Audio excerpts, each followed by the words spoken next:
नमस्कार साथियों, स्वागत है आप सभी का आपके अपने ऑनलाइन यूट्यूब चैनल पर। प्रिय विद्यार्थियों, हम क्रिया का टॉपिक पढ़ रहे थे और क्रिया में मैंने आपको कर्म के आधार पर क्रिया का भेद पढ़ा दिया था, जिसमें सकर्मक और अकर्मक क्रिया हमने पढ़ी थी। सकर्मक और अकर्मक क्रिया में जो प्रश्न आता है वो इस तरीके से कोई एक वाक्य दे देते हैं और उस वाक्य में पूछते हैं कि इस वाक्य में कौन सी क्रिया है। इसका एक सबसे आसान तरीका मैंने पहचान के लिए आपको बताया था कि क्रिया से पहले क्या जोड़कर प्रश्न करें, और अगर उत्तर में आने वाला शब्द सजीव है तो आप बता देंगे अकर्मक क्रिया, और उत्तर में आने वाला शब्द यदि निर्जीव है तो आप बताएंगे सकर्मक क्रिया। तो ये तो रही बात सकर्मक और अकर्मक क्रिया की। उसके बाद आज हम संरचना के आधार पर क्रिया पढ़ने वाले हैं। संरचना के आधार पर क्रिया के मुख्य 5 भेद माने गए हैं।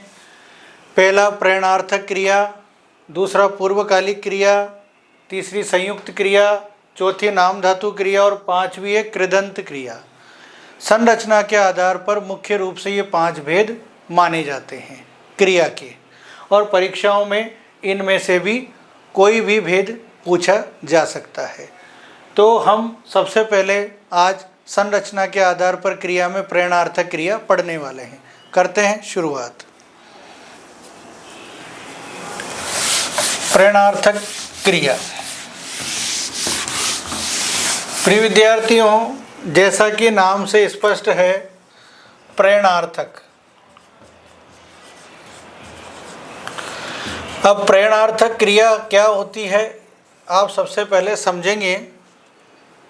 ऐसी क्रिया जिसमें कर्ता स्वयं कार्य न करके दूसरों के द्वारा उस कार्य को करवाता है, उसे हम कहते हैं प्रेरणार्थक क्रिया। अर्थात प्रेरणा देना, वो खुद कार्य को नहीं करेगा बल्कि प्रेरणा के माध्यम से उस कार्य को दूसरों के द्वारा करवाएगा। जैसे दादाजी बच्चों से खाना बनवाते हैं। अब दादाजी खुद नहीं बना रहे, बनवाते हैं। कर्ता स्वयं कार्य न करके दूसरों से कार्य को जब करवाता है तो उस वाक्य में आप प्रेरणार्थक क्रिया बताएंगे। तो यहाँ परिभाषा आप सुनकर आराम से लिख सकते हैं कि जहाँ कर्ता कार्य स्वयं न करके अपना कार्य दूसरों से करवाता है उसे प्रेरणार्थक क्रिया कहते हैं। प्रेरणार्थक क्रिया की पहचान आप ध्यान रखेंगे कि पहचान के रूप में इसमें ज़्यादातर 2 प्रत्यय देखने को मिलते हैं, आना और वाना। कई बार आना के स्थान पर आता प्रत्यय भी देखा जाता है और वाना के स्थान पर वाता प्रत्यय भी देखा जाता है। तो ये जो प्रत्यय हैं, आना, वाना, आता, वाता, ये प्रत्यय सबसे ज़्यादा प्रेरणार्थक क्रिया में ही आते हैं। समझ गए आप? जैसे खाना बनवाना, इसी तरीके से क्रिकेट खिलवाना, आना और वाना, पढ़ाना, पढ़वाना, चलाना, चलवाना। इस तरीके की जो क्रियाएं हैं वो कौन सी क्रियाएं कहलाती है? प्रेरणार्थक क्रियाएं। इसी तरीके से दौड़ाना, दुड़वाना,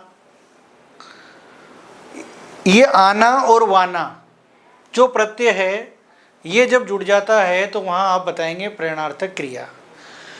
ऐसे ही आना और वाना के स्थान पर आता और वाता भी आ सकता है। जैसे पढ़ाता, पढ़वाता, खिलाता, खिलवाता। समझ रहे हैं आप? तो आता और वाता ये प्रत्यय भी आ सकते हैं। जैसे दौड़ाता, दुड़वाता। तो आता, वाता, आना, वाना ये जो प्रत्यय हैं, इनमें कौन सी क्रिया आप बताएंगे? प्रेरणार्थक क्रिया। मैं 1-2 उदाहरण बता देता हूँ, बाकी आप समझ गए होंगे। जैसे दादाजी बच्चों से पानी भरवाते हैं, पानी भरवाते हैं। अब वाते हैं का तात्पर्य वही भरवाता यानी आता प्रत्यय। अब दादाजी खुद नहीं कर रहे, दादाजी बच्चों से पानी भरवाते हैं। कर्ता जब अपना स्वयं का कार्य दूसरों से करवाता है तो वहाँ होती है प्रेरणार्थक क्रिया। माताजी बच्चे से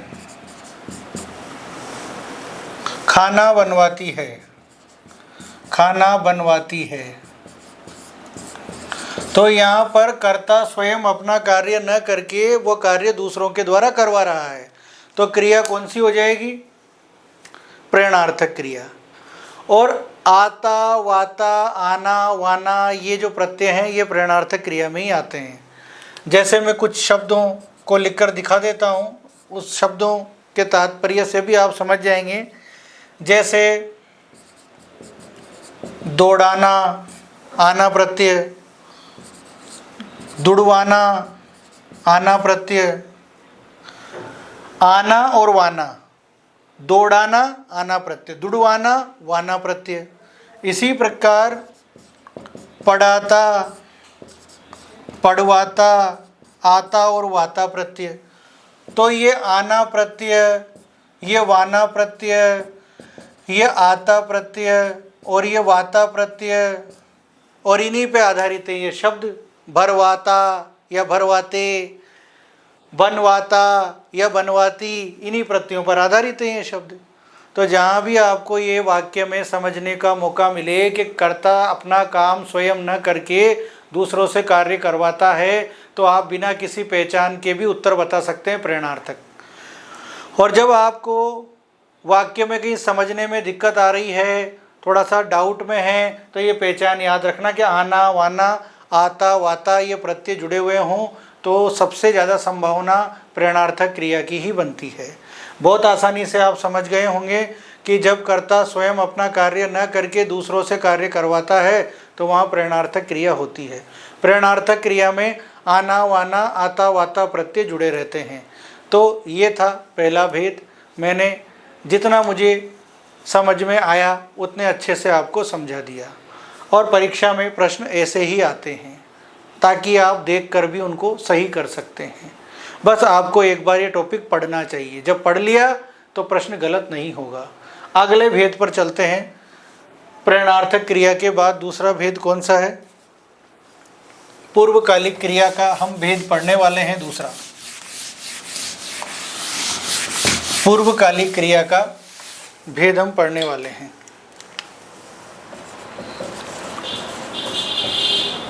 पूर्वकालिक क्रिया। प्रिय विद्यार्थियों, मैं आपको नाम से ही समझा सकता हूँ। पूर्व यानी पहले। पूर्वकालिक क्रिया का तात्पर्य है मुख्य क्रिया से पहले ही समाप्त होने वाली क्रिया पूर्वकालिक क्रिया कहलाती है। यानी ऐसी क्रिया जो मुख्य क्रिया से पहले ही समाप्त हो जाती है, उसे क्या कहते हैं? पूर्वकालिक क्रिया। अब मुख्य क्रिया से पहले जब कोई काम खत्म हो गया तो वो जो क्रिया है वही है पूर्वकालिक क्रिया। पहचान के तौर पर ऐसी क्रिया के साथ कर या करके प्रत्यय जुड़ा रहता है। ध्यान से देखेंगे, पहचान के रूप में आप याद रखेंगे कि जब क्रिया के साथ कर या करके प्रत्यय जुड़ा हुआ हो तो वह क्रिया पूर्वकालिक क्रिया मानी जाती है। उदाहरण के रूप में देखेंगे आप, सोहन पढ़कर चला गया। अब ये मुख्य क्रिया है, चला गया। तो मुख्य क्रिया से पहले जो क्रिया समाप्त हुई है वो है पूर्वकालिक क्रिया। मैंने आपको बताया कि मुख्य क्रिया से पहले ही समाप्त होने वाली क्रिया कहलाती है पूर्वकालिक क्रिया। पूर्वकालिक क्रिया के बाद सदैव संयुक्त क्रिया आती है। यह संयुक्त क्रिया है, यानी एक और एक दो। जब दो क्रियाएं मिलती है तो वो संयुक्त क्रिया कहलाती है। और पूर्वकालिक क्रिया संयुक्त क्रिया से पहले आती है। संयुक्त क्रिया किसको कहते हैं? दो क्रियाओं का मेल, जैसे चला गया, ये संयुक्त क्रिया है, इससे पहले देखने को मिलेगी आपको। पर अगर पूरा वाक्य आपको दिया जाए और किसी भी शब्द के नीचे अंडरलाइन नहीं हो तो आपको इस वाक्य में कौन सी क्रिया बतानी है सबसे पहले? तो सबसे पहले बतानी है पूर्वकालिक क्रिया। पूछे इस वाक्य में कौन सी क्रिया है? अब विकल्प में पूर्वकालिक क्रिया भी है और संयुक्त क्रिया भी है, तो कौन सा विकल्प फर्स्ट रहेगा? तो सबसे पहला विकल्प सही मानेगा वो पूर्वकालिक क्रिया का, क्योंकि पहले यही क्रिया आई है इस वाक्य में। और देखा जाए तो पूर्वकालिक क्रिया भी और संयुक्त क्रिया भी है, पर अब विकल्प दे दिया पूर्वकालिक क्रिया, संयुक्त क्रिया, प्रेरणार्थक क्रिया और नाम धातु क्रिया, तो आपका उत्तर पहले वो होगा जो पहला विकल्प है, पूर्वकालिक क्रिया। और परीक्षाओं में ऐसे उदाहरण आते हैं, अंडरलाइन किसी के नीचे भी नहीं देगा और पूछेगा इस वाक्य में कौन सी क्रिया है, तो इस वाक्य में पूर्वकालिक क्रिया है। पूर्वकालिक क्रिया के साथ कर या करके प्रत्यय जुड़ा रहता है, जैसे पढ़कर, पढ़ करके, मोहन पढ़ करके चला गया, सोहन पढ़ कर चला गया। तो कर या करके आप देख लेंगे क्रिया के साथ जुड़ा हुआ है और आप उत्तर सबसे पहले बताएंगे पूर्वकालिक क्रिया। और पूर्वकालिक क्रिया के बाद संयुक्त क्रिया रहती है, पर आपको बता दें कि जब भी वाक्य के रूप में उदाहरण आए, जैसे रोहन खाना खाकर बैठ गया। अब मैं आपको बता दूं, यहाँ कोई अंडरलाइन नहीं है, डायरेक्ट पूछा परीक्षा में कि इस वाक्य में कौन सी क्रिया है, तो आपको इस वाक्य में उत्तर बताना है पूर्वकालिक क्रिया है, क्योंकि ये रहा पहचान। कौन सी क्रिया बतानी है? पूर्वकालिक क्रिया। वाक्य में कौन सी क्रिया है? तो पूर्वकालिक क्रिया। कोई अंडरलाइन नहीं है, डायरेक्ट आपको ऐसा वाक्य दे देंगे और पूछेंगे इस वाक्य में कौन सी क्रिया है, तो आपका उत्तर होगा पूर्वकालिक क्रिया। वो तो मैं आपको पहचान के लिए बता रहा हूँ कि पूर्वकालिक क्रिया के जो बाद क्रिया आती है ना, वो संयुक्त क्रिया होती है। क्यों होती है? क्योंकि दो क्रियाओं का मेल है, बैठ गया, दो क्रियाएं एक साथ आ रही है तो ये संयुक्त क्रिया है। परंतु परीक्षा में जो प्रश्न आते हैं वो ऐसे आते हैं, पक्षी दाना चुग कर उड़ गए, इस वाक्य में कौन सी क्रिया है? तो कर या करके आ रहा है, तो इस वाक्य में आपका सबसे पहला विकल्प आपको बताना है पूर्वकालिक क्रिया है, और यही विकल्प उसमें सही माना जाएगा। ठीक है, तो इस क्रिया में कोई दिक्कत नहीं होगी आपको, कर या करके जुड़ा रहता है क्रिया के साथ, तो हम देखते ही बता देते हैं कि पूर्वकालिक क्रिया है। और पूर्वकालिक क्रिया जो है मुख्य क्रिया से पहले ही समाप्त हो जाती है, जैसे बैठ गया, इससे पहले ही समाप्त हो गई ये क्रिया। खाकर, वह क्रिया जो मुख्य क्रिया से पहले समाप्त हो जाती है उसको कहते हैं पूर्वकालिक क्रिया। इस क्रिया के साथ में पहचान के रूप में कर या करके प्रत्यय जुड़ा रहता है। बहुत अच्छे से समझ में आ गया होगा आपको, कोई अंडरलाइन नहीं है, डायरेक्ट पूछे रोहन खाना खाकर बैठ गया, इस वाक्य में कौन सी क्रिया है, तो हम सबसे पहले बताएंगे इस वाक्य में पूर्वकालिक क्रिया है। बस आपको ज़्यादा कंफ्यूज नहीं होना है। अब आगे हम अगला भेद पढ़ते हैं। पूर्वकालिक क्रिया के बाद जो अगला भेद आप पढ़ने वाले हैं वो है संयुक्त क्रिया का। संयुक्त क्रिया, संयुक्त क्रिया। अब आप मुझे बताइए कि संयुक्त क्रिया किसे कहते हैं? दो क्रिया के मेल को, दो क्रिया के मेल को, जिसमें एक तो मुख्य क्रिया हो सकती है, ठीक है, और दूसरी सहायक क्रिया हो सकती है।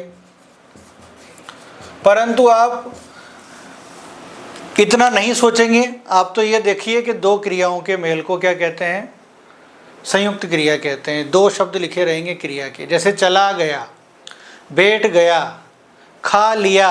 अब खा भी क्रिया ही है, खाना, खा लिया, पढ़ लिया, सो गया, उठ गया। ये जो दो क्रियाओं का मेल है इनको ही तो संयुक्त क्रिया कहते हैं। जैसे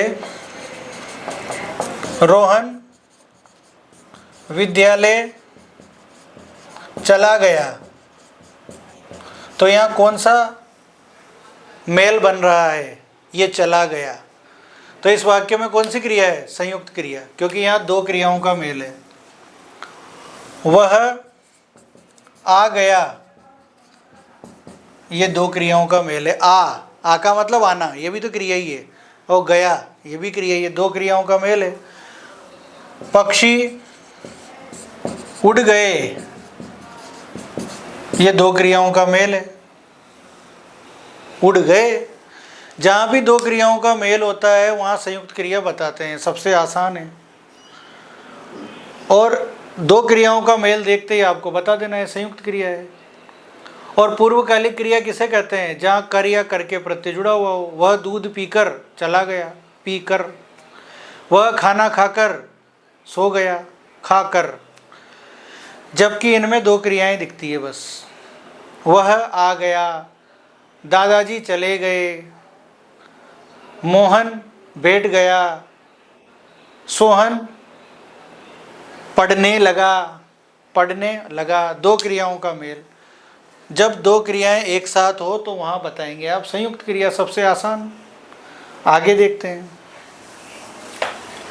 बहुत सरलता से मैंने आपको समझा दिया, कंफ्यूज नहीं होना है आपको, देखते ही उत्तर बता सकते हैं आप। नाम धातु क्रिया।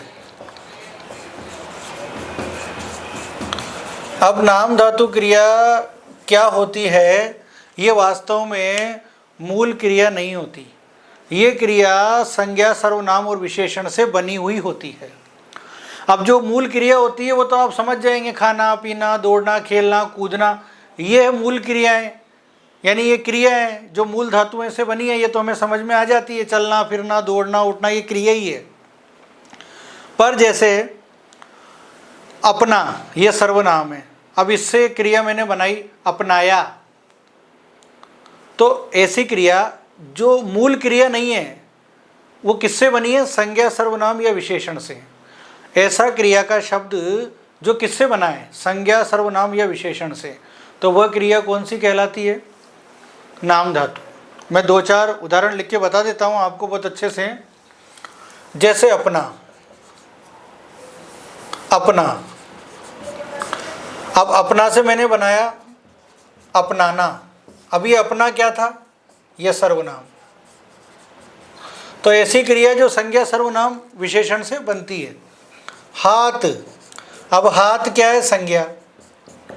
अब इसको मैं इस शब्द से क्रिया बना देता हूं, हथियाना। समझ रहे हैं आप? ऐसी क्रिया जो संज्ञा, सर्वनाम या विशेषण से बनती है। अब गर्म। अब ये ठंडा, गर्म, ये सब विशेषताएं हैं, अर्थात ये विशेषण है। अब इससे मैंने क्रिया बना दी गर्माना। शर्म, शर्म संज्ञा है, इससे क्रिया बना दी हमने शर्माना। समझ रहे हैं आप? यानी आप सीधे सीधे ये समझ सकते हैं कि जब क्रिया संज्ञा, सर्वनाम या विशेषण से बनी हुई हो तो वहां आप बता देंगे नाम धातु क्रिया। ठीक है, ये क्रिया सबसे अलग होती है क्योंकि वास्तव में ये धातु वाली क्रिया नहीं है। ये वो क्रिया है जो संज्ञा, सर्वनाम, विशेषण के शब्दों से बनी है, तो ये अलग ही दिख जाएगी आपको। हाथ से हथियाना, गर्म से गरमाना, लज्जा से लजाना, शर्म से शर्माना, अपना से अपनाना, ये वास्तव में ये शब्द संज्ञा, सर्वनाम, विशेषण के हैं। तो ये शब्द अलग ही दिख जाते हैं। उदाहरण के रूप में देखिए, जैसे बच्चे बड़ों से शर्माते हैं। तो इस वाक्य में कौन सी क्रिया है? शर्माते हैं। अब ये वास्तव में शर्म, शर्म एक भाववाचक संज्ञा है, यानी संज्ञा है, तो संज्ञा से बनी हुई क्रिया है ये, शर्माते हैं। तो ये नाम धातु क्रिया का उदाहरण है। इसी प्रकार उन्होंने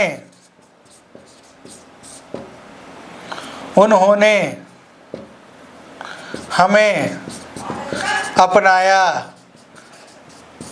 अब अपनाया, ये अपना शब्द क्या है? सर्वनाम, इससे क्रिया बना दी अपनाया। तो आप समझिए कि ऐसी क्रिया जो संज्ञा, सर्वनाम, विशेषण से बनती है नाम धातु क्रिया कहलाती है।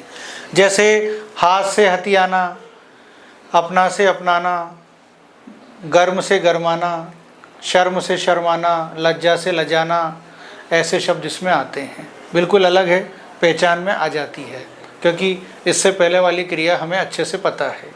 ठीक है, आगे बढ़ते हैं।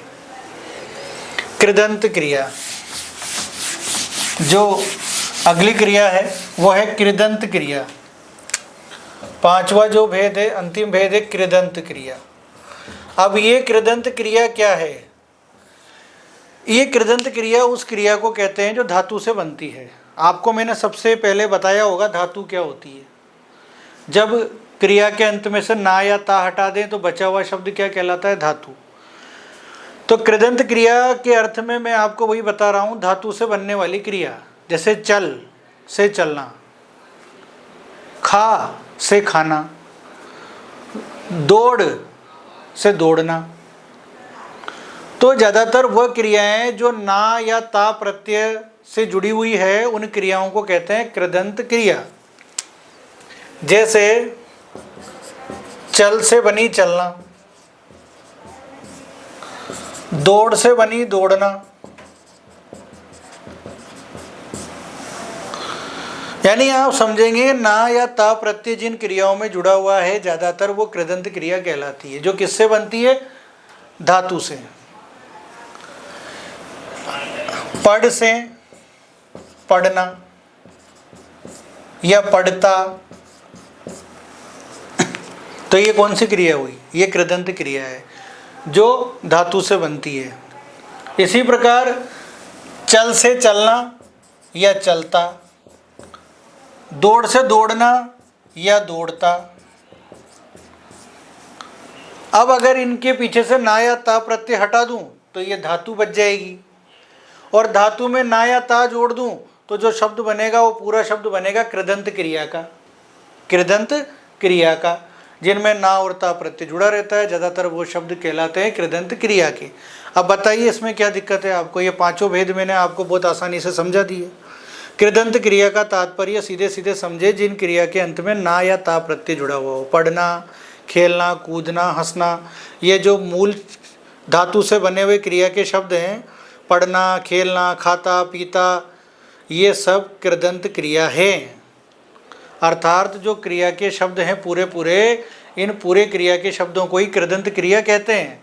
पढ़ना, चलना, हंसना, पढ़ता, चलता, हंसता, ये कृदंत क्रिया ही है।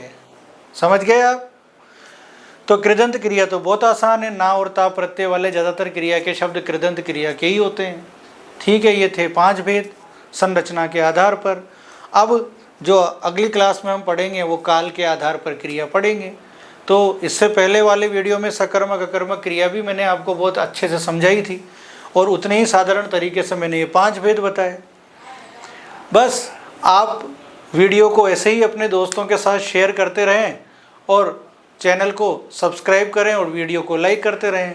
बस आपका जो साथ है वो अगर हमारे साथ बना हुआ है तो हमें वीडियो बनाने का हौसला मिलता रहेगा, और आप अच्छे अच्छे वीडियो आगे से देखते ही रहेंगे हमेशा ही, क्योंकि आपका देखना हमें वीडियो बनाने के लिए प्रेरित करता है। तो ये था आज का शानदार टॉपिक, संरचना के आधार पर क्रिया के 5 भेद, जो मैंने बहुत आसानी से आपको समझा दिए, और ऐसे ही अच्छे तरीके से मैं आपको समझाता रहूँगा ताकि परीक्षा में आपका प्रश्न गलत ना हो। मिलते हैं अगली क्लास में। धन्यवाद।